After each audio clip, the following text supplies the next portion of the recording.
Waalaikumsalam, Mbak Dinda cantik. Wah, Bu Ida luar biasa, juga cantik sekali, sehat dan selalu penuh dengan semangat. Amin. Ya Bu. Dan kami semua mengucapkan terima kasih atas kunjungannya ke Kabupaten Jepara. Ini merupakan tugas mulia dari Ibu selaku anggota DPRD Jawa Tengah yang sangat luar biasa mewakili kaum perempuan. Nampaknya ya, penuh dengan semangat yang luar biasa. Di penghujung tahun bulan Desember ini ya Bu. Tentunya ini juga nanti persiapan-persiapan program-program untuk menghadapi tahun 2023, di mana tahun itu adalah tahun-tahun untuk menghadapi tahun politik 2024. Nah, ini pasti sudah punya program-program atau rencana-rencana yang bikin gebrakan apa gitu untuk Kabupaten Jepara terutama Bu, seperti apa? Jadi alhamdulillah ya, saya selain jadi anggota DPRD Provinsi Jawa Tengah, kebetulan saya ini merangkap jabatan sebagai Wakil Ketua PW Muslimat NU Jawa Tengah. PW Muslimat NU Jawa Tengah. Sehingga tugas-tugas yang harus saya lakukan itu sebisa mungkin program-programnya saya sinergikan dengan programnya Muslimat. Dan ini tadi kebetulan pas memakai baju Muslimat. Betul. Ada acara ya Bu? Ada pelatihan Daiyah Muslimat NU di Pendopo. Saya diundang khusus dari pengurus hikmat itu himpunan Daiyah dan Majelis Taklim Muslimat NU Kabupaten Jepara untuk menyampaikan materi tentang pemberdayaan Majelis Taklim. Jadi untuk menghadapi tahun 2024 itu sebenarnya sebagai calon petahana ya, istilahnya incumbent, apalagi saya ini sudah 2 periode ya di DPRD Provinsi Jawa Tengah, dan saya rasa untuk konstituen maupun massa yang pendukung saya itu alhamdulillah sampai hari ini saya melihatnya masih setia begitu, sehingga program-program yang saya berikan dari kebijakan DPRD Provinsi Jawa Tengah itu terus mengalir. Jadi tidak pandang bulu, kemudian tidak membeda-bedakan begitu. Siapa yang membutuhkan apa, selagi saya mampu dan saya bisa itu akan saya maksimalkan. Jadi untuk tahun politik atau tidak itu sebenarnya saya mengalir, tidak ada perbedaan yang signifikan begitu ya. Paling hanya istilahnya menyegarkan. Kalau barangkali masih ada yang tercecer, mungkin salah satu anak cabang atau kecamatan yang belum mendapatkan program dari saya, itu berarti nanti untuk 2023 ini akan saya agendakan untuk bisa mendapatkan program. Kebetulan tahun 2021, 2022 kemarin itu seluruh pimpinan anak cabang dan cabangnya Muslimat NU di Kabupaten Jepara itu mendapat saya beri alokasi bantuan hibah ya, yang itu dikelola secara mandiri oleh kepengurusan Muslimat di tingkat kecamatan maupun cabang pendanaannya. Jadi semua transfer dana itu dari Badan Kesbangpol Provinsi Jawa Tengah itu langsung ke bendahara. Langsung. Jadi saya tidak ikut-ikut. Pokoknya program dilaksanakan, kemanfaatannya juga dirasakan ya. Kemudian sebagai wahana atau wadah forum silaturahim bagi mereka dan juga konsolidasi.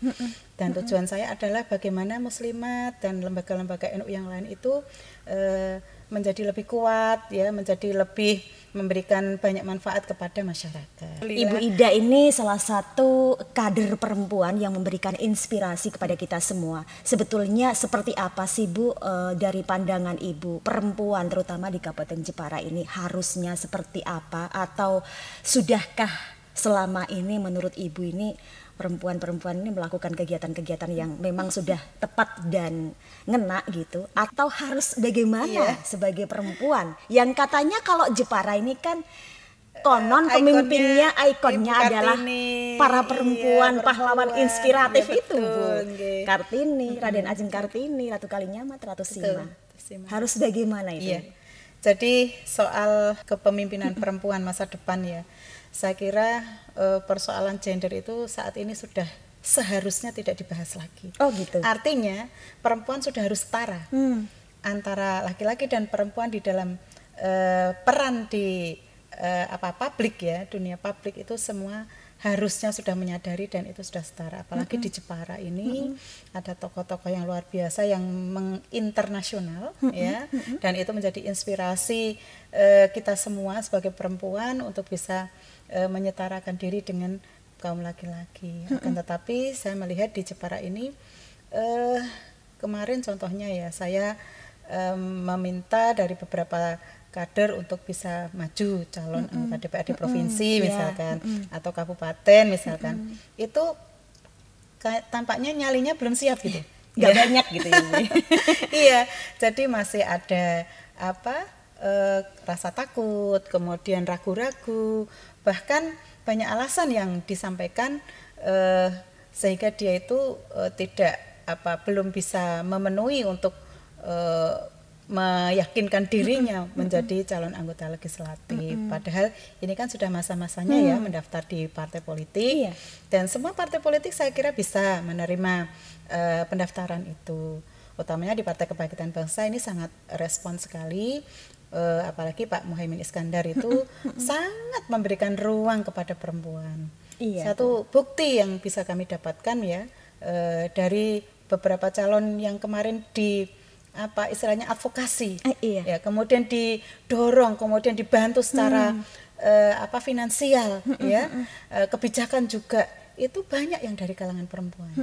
Ketua PP Fatayat NU Mbak Anggia Ermarini itu salah satunya. Kemudian ada Mbak Lulu, ada Mbak Nadifah yang dari Wakil Jawa Tengah. Itu juga diberikan ruang, diberikan istilahnya kelonggaran-kelonggaran sehingga alhamdulillah dia bisa menjadi calon jadi gitu. Benar-benar jadi.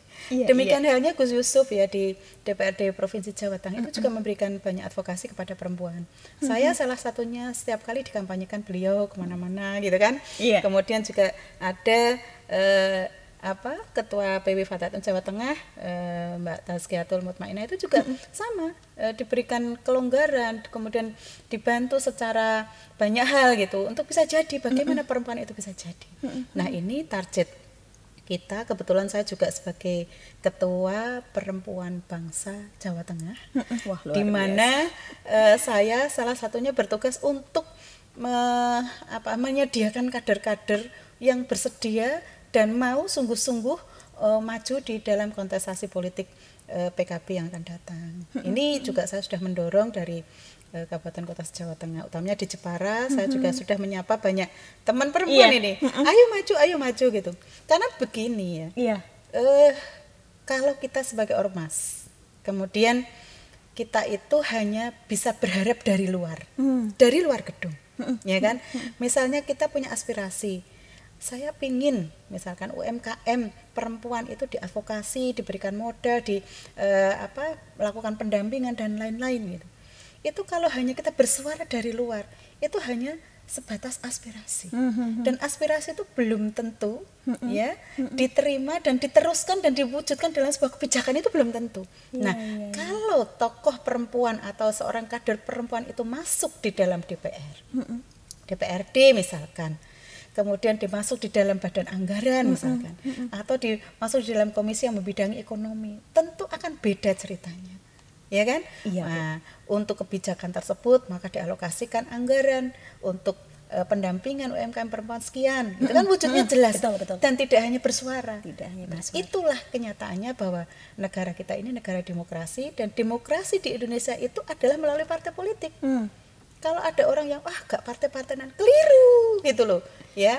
Semuanya pakai partai politik. Mau maju calon anggota DPR juga harus daftar di partai politik. Mau maju sebagai bupati, wakil bupati juga harus lewat partai politik.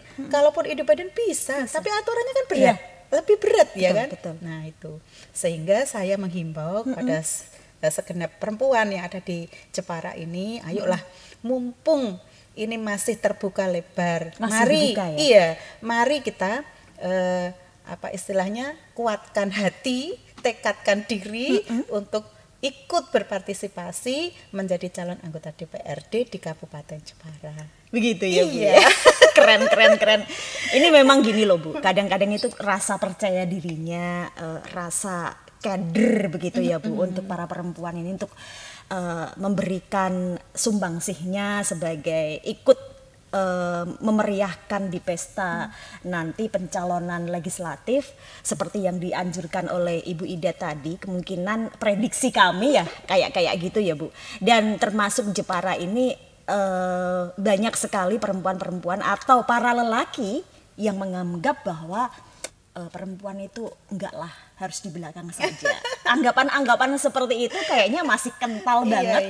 Adat-adat Jawa gitu ya Bu ya, kejawen-kejawen.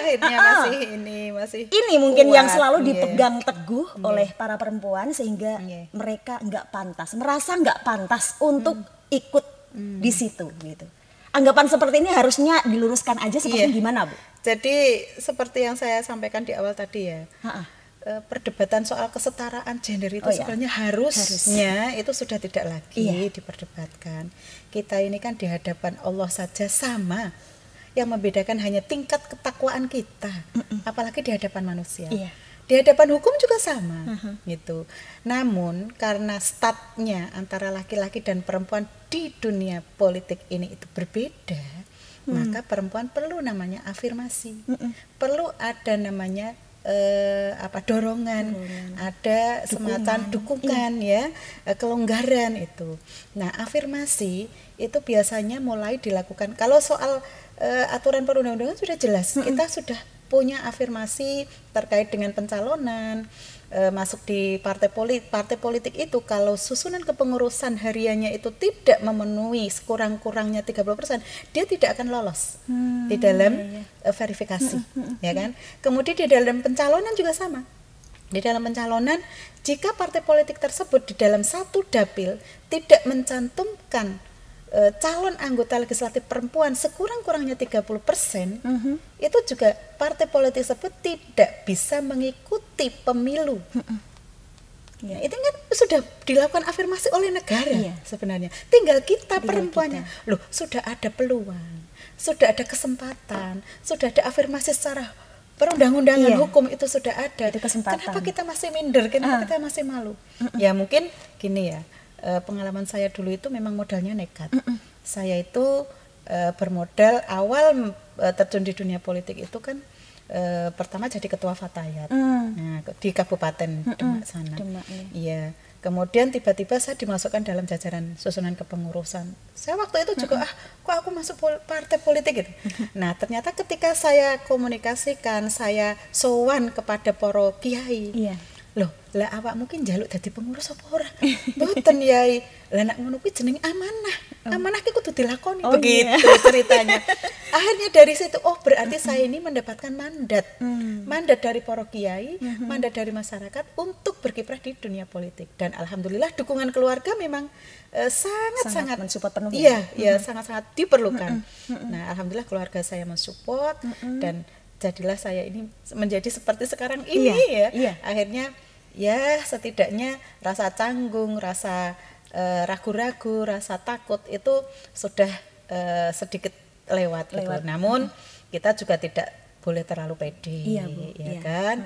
Yang namanya di dunia politik itu semuanya serba mungkin gitu. Oleh karenanya tetap saya berjuang, berusaha, mengalir ya sebagaimana adanya. Ketika saya diamanai dan ada aspirasi yang harus saya sampaikan kepada masyarakat, semuanya saya floor. Bahkan kemarin juga beberapa kiai silaturahim ke rumah sampai saya, "Yai mboten sah dugi tenggen kula tak sowan panjenengan." "Enggak, Mbak, aku pengen ngerti omahmu." gitu. Akhirnya nggih nyemanggaken. Nah, itu juga istilahnya beberapa hal yang atau beberapa pondok pesantren yang harus saya kawal untuk mendapatkan hibah itu juga akan tetap saya kawal. Karena kalau kita sebagai manusia biasa tidak hidup di dunia politik, bantu 50 juta itu dari mana sih Mbak? Ya kan? Bantu 100 juta dari mana gitu. Kalau jadi anggota dewan kita punya kewenangan nulis angka dan menentukan siapa yang akan kita bantu.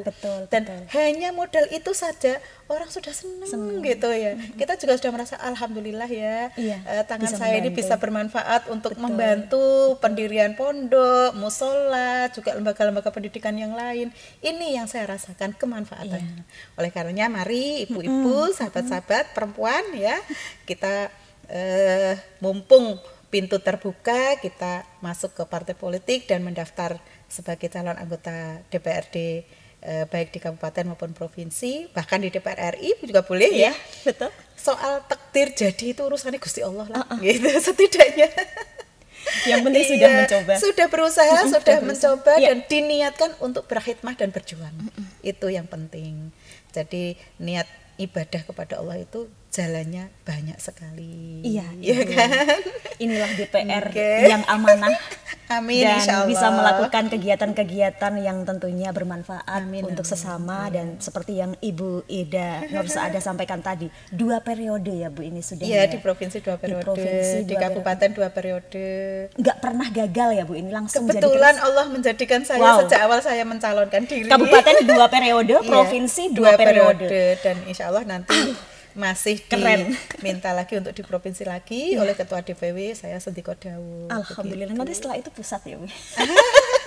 Semoga kami ikut bangga melihat sepak terjang Ibu Ida ini yang memang benar-benar terbukti bahwa perempuan itu nggak hanya sekedar perempuan. Betul. Tapi kita harus membuktikan bahwa kita tidak hanya sekedar konco winking, dan hal-hal seperti ini penyetaraan gender sudah tidak saatnya lagi untuk dibahas karena semuanya sudah tahu ya. Tinggal kemampuan kita harus dibuktikan. Betul sekali. 2 periode di kabupaten, 2 periode di Jawa Tengah. Adakah pada masa 4 periode itu sesuatu hal yang mungkin menjadikan Ibu ini semakin niat nawa itu benar untuk berjuang di anggota DPRD ini, Bu?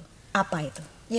Jadi memang yang sebagaimana saya sampaikan bahwa berjuang di politik itu realisasinya nyata gitu. Oh gitu. Realisasinya nyata, tidak hanya sekadar aspirasi yang disampaikan atau dititipkan kepada orang lain, tapi kita bisa mentasarufkan sendiri gitu. Misalkan kemarin ya, ketika pembahasan awal penyusunan Prolekda, program legislasi daerah, ya di situ akan memasukkan raperda tentang fasilitasi pondok pesantren. Ini kan ranahnya PKB, itu kan berarti identik dengan dunia agama gitu kan. Dakwah Islamiyah. Ketika banyak fraksi yang tidak menginginkan itu dibahas sekarang, sementara undang-undang pesantren itu jelas mengamanatkan bahwa daerah membuat perda tentang fasilitas pesantren ya, maka partai PKB melalui dawuhnya Gus Yusuf itu pokoknya fraksi PKB harus bisa memasukkan itu di Prolekda tahun 2022 gitu. Itu kita upayakan benar Mbak, dan alhamdulillah saya di Bapemperda ya, Badan Pembentukan Peraturan Daerah itu mengawal betul. Sehingga apa? Sehingga setelah beberapa kali rapat ada pertimbangan dari fraksi-fraksi yang lain, kita lakukan lobby-lobby dan juga Gus Yusuf juga melobi partai-partai yang lain untuk itu bisa masuk ke Prolekda. Alhamdulillah upaya itu bisa dilaksanakan dan Prolekda 2022 sudah disepakati pada akhir 2021 kemarin dan pembahasan hari ini masih berproses.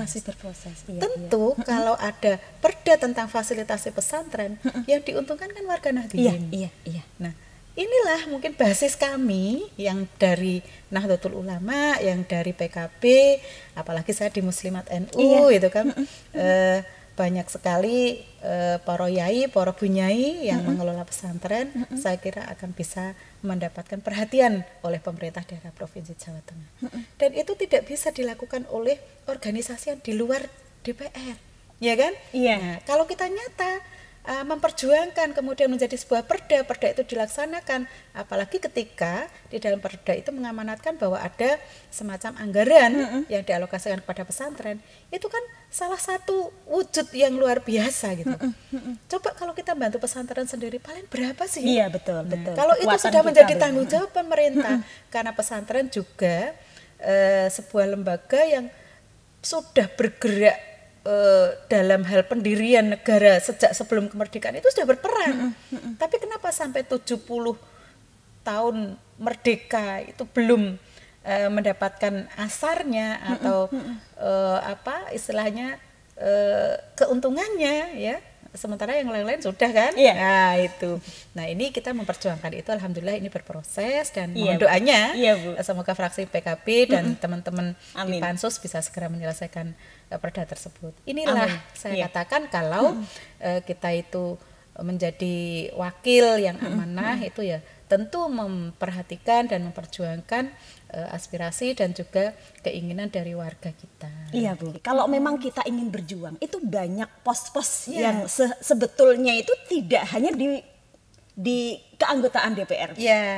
Banyak sekali ya Bu ya. Kalau kita pengen jihad di seperti yang Ibu katakan tadi, Nahdliyin juga banyak sekali lini-lini di situ ada pilihan. Banyak. Yang membuat saya penasaran juga di sini Bu. Kenapa Ibu memilih DPR dan terus bertahan 20 tahun loh Bu kalau 4 periode.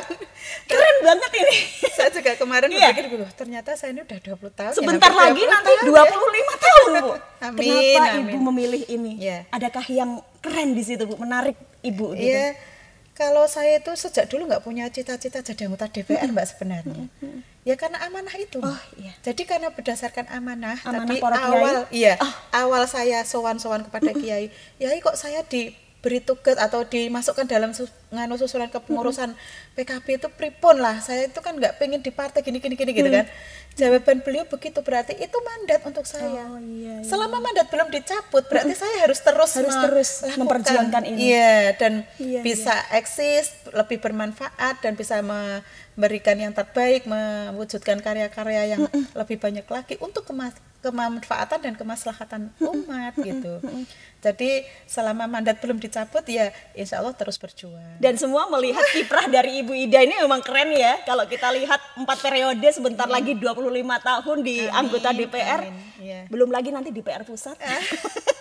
Baik Bu, mungkin ada nggak sih sesuatu yang mengganjal atau kendala-kendala selama ini gitu yang membuat Ibu sering tersandung atau mungkin belokan-belokan jalan yang kalau kita melihat notabene jalan kan kalau pepatah mengatakan kan jalan itu nggak lurus gitu ya Bu. Pasti ada belok, ada duri, ada batu, ada ceklongannya.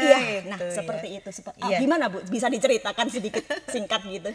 Asal kita itu jalannya nggak terburu-buru, kemudian nggak banyak emosi, gitu ya, tenang terlalu gitu mengejar target, gitu kan. Pokoknya amanah yang diberikan itu ini ya kita laksakan ini sebagaimana mestinya, gitu kan. Kadang kawan-kawan kan mumpung jadi DPR punya channel ini masukkan PNS atau apa gitu. Itu alhamdulillah saya nggak sampai ke situ. Jadi tugas dewan itu jelas ada 3. Anti suap berarti. Ada 3. Yang pertama ada legislasi, termasuk tadi pembentukan peraturan daerah kayak tadi yang saya ceritakan. Kemudian fungsi budgeting, penganggaran ya. Kebetulan setiap tahun anggaran itu saya memiliki atau kewenangan memiliki kewenangan aspirasi, katakan misalkan 5 miliar katakan. Berarti itu tasarufnya kemana? Tumpukan proposalnya udah banyak Pak. Betul. Itu tinggal kita bagi aja sesuai dengan skala prioritas gitu. Jadi itu aja. Kemudian masalah kontrol tugas atau fungsi yang berikutnya adalah kontrol. Kita mengawasi dari kinerja pemerintah ya sesuai dengan kalau misalnya ada laporan masyarakat ya kita sampaikan, kita bahas di forum rapat, kita sampaikan kepada pimpinan kayak begitu. Enggak terlalu menantang atau bikin gara-gara atau enggak lah. Yang penting kita ini jadi anggota dewan yang baik, amanah dan tentu dicintai masyarakat. Itu yang penting untuk bisa langgengnya itu. Lempeng-lempeng aja gitu ya Bu ya. Kalau ada keluhan masyarakat, misalkan ada jembatan yang mau rubuh, kemudian ada sungai yang jebol kayak gitu. Itu juga langsung saya teruskan kepada pihak yang menangani gitu. Soal itu belum ditangani atau apa, yang penting kan saya sudah nyampaikan amanah. Saya kontak, saya telepon, Pak gimana ini? Ini sungai Babalan ini sudah mau meluap kayak gini-gini.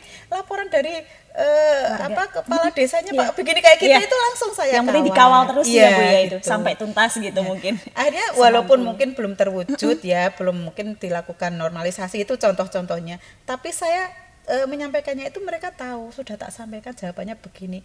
Kalau dijawab tak teruskan Mbak. Itu. Jadi saya ya pengennya apa adanya lah gitu. Saya bekerja semaksimal mungkin. Dan karena tugas di DPR itu juga luar biasa sampai nggak bisa libur, tapi saya juga mengemban banyak amanah di Muslimat NU, kemudian di Perempuan Bangsa, ada lagi di KPPI gitu kan. Ya sebisa mungkin semampu saya, karena mereka itu mengamanatkan saya melihat saya mampu, nggak neko-neko, nggak bertele-tele, nggak aneh-aneh. Dan memang di sini Ibu Ida Nur Saadah ini kuat. Amin. dalam mengemban tugas-tugas ini. Amin. Kalau nggak kuat, nggak akan sampai sini, Ibu. Karena kekuatan itulah menjadi inspirasi kita semua, pemirsa podcast Ngonsen Deka. Dan mungkin ada himbauan-himbauan atau harapan-harapan dari Ibu yang ingin disampaikan kepada seluruh masyarakat, terutama di Kabupaten Jepara atau se-Jawa Tengah, Bu. Karena kita ini ditonton se-Indonesia loh, Bu, nanti di podcast kita ini. Monggo. Iya, saya berharap ya seluruh masyarakat di Kabupaten Jepara maupun Jawa Tengah ya, jika ada hal-hal yang terkait dengan urusan kedewanan bisa disampaikan secara langsung kepada wakil-wakil panjenengan yang ada di Dapil ya. Kalau memang itu kewenangannya di kabupaten ya teruskan kepada wakil panjenengan yang di kabupaten, kemudian yang di provinsi bisa melalui saya karena Dapil saya di sini gitu kan. Betul. Dan tentu hal-hal yang sebisa mungkin saya akan advokasi sesuai dengan kemampuan saya.